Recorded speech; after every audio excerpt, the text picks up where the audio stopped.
I'm going to bring you the breaking news coming to us from New York. That is the live picture from outside of the courtroom. Donald Trump appearing virtually there, but the judge has just sentenced Donald Trump. So let me bring you the developments on that. The judge says he's decided to sentence Donald Trump to an unconditional discharge over the conviction in the hush money case. He has said that he is imposing no jail or fine, but the sentence places judgment of guilt on the president-elect's record. So the judge was very keen to pursue this, despite all those last-minute efforts by Donald Trump going to the Supreme Court to try to block today's sentencing. That did not work. The Supreme Court judges deciding against and throwing out that last-minute bid from Donald Trump. So today's sentencing going ahead, and as I say, that breaking development, I'll just repeat it because those details coming in from the judge saying he's decided to sentence Donald Trump to an unconditional discharge over the conviction in that hush money case. He's imposed no jail time, no fine, but the sentence does mean that it's a sentence of guilt on Donald Trump's record. And I suspect that is why Donald Trump was so keen to go to the Supreme Court to avoid that eventuality. So another historic development, of course, Donald Trump taken to court and convicted in the first place, which was a first for a living president. And those are the scenes outside of the court. We'll talk to our correspondent who's been inside in the next few minutes. But I just want to give you a little bit more detail about what Donald Trump said in that appearance before we got sentencing, because it was the first time he was able to testify actually in this case, because during the defence, during that trial back in May, he didn't testify, but he used today as an opportunity to somehow relitigate the case, which of course is already over. He said it had been a terrible experience. He began to list his issues with the facts and the charges involved. He says that the case was brought to stop him from winning re-election and boasting that he won the 2024 election, both in the popular vote and the Electoral College. The fact is that I'm totally innocent, he said. I did nothing wrong. And as he was speaking and going through some of those same arguments we'd heard for months, the District Attorney Alvin Bragg, he was there in court watching Donald Trump on the screen.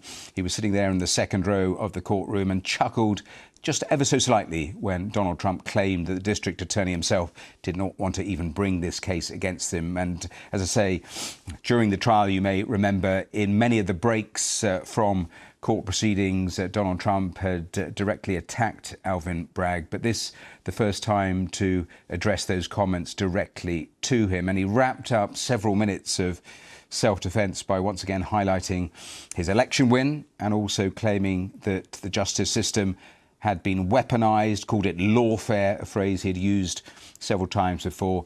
And he said, I'd like to explain that I was treated very, very unfairly, and I thank you very much. And of course, he had so many run-ins with the judge, Justice Marchand, over the months with this case.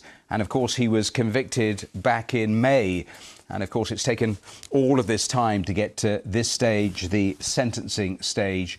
And just to explain that picture on the screen, that is the scene outside of the courtroom. But the picture we were showing before was just a snapshot of the screen which was showing Donald Trump, his virtual appearance, and the rest of the courtroom. But of course, he was convicted back in May. His legal team again and again delaying things in terms of getting to this stage. But as I say, we had that Supreme Court appearance yesterday for his legal team. They lost that. So today went ahead, and today we've had that sentencing.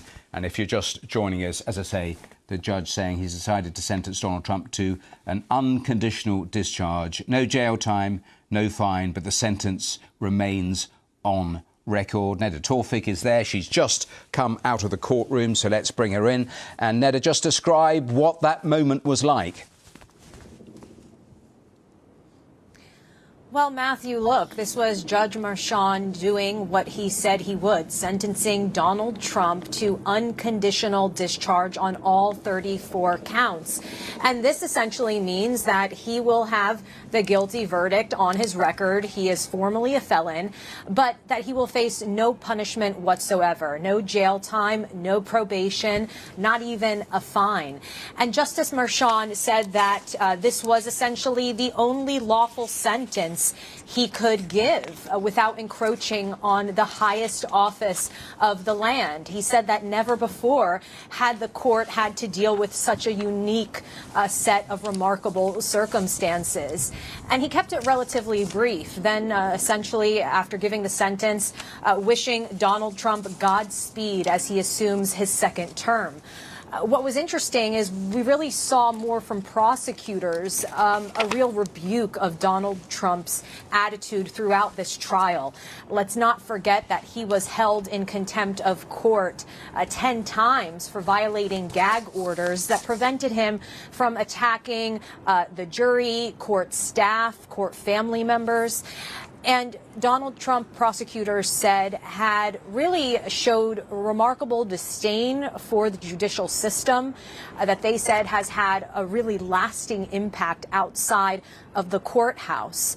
But was quite something, Matthew, the photo there of Donald Trump on the defense table, but appearing virtually on a monitor, looking out, and again, launching into his regular talking points, telling the court, telling the judge that this was all a witch hunt to stop him from taking the White House, but that the voters saw through it and elected him, and that he was innocent and had done nothing at all wrong.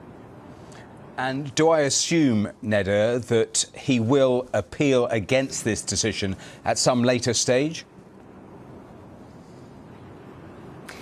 Yeah, look, Matthew, despite the fact that he didn't receive any punishment, we know that Donald Trump is very sensitive about the fact that he is now being marked a felon. He certainly didn't want to have to carry that into the White House, which he will do on Inauguration Day in just 10 days.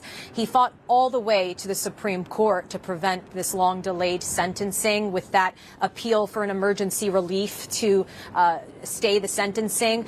But in a slim 5-4 ruling, the Supreme Court rejected that, saying that he could appeal this case if he has issues with it. And the fact that he is allowed to appear virtually means there's very little disruption to his preparations for taking office.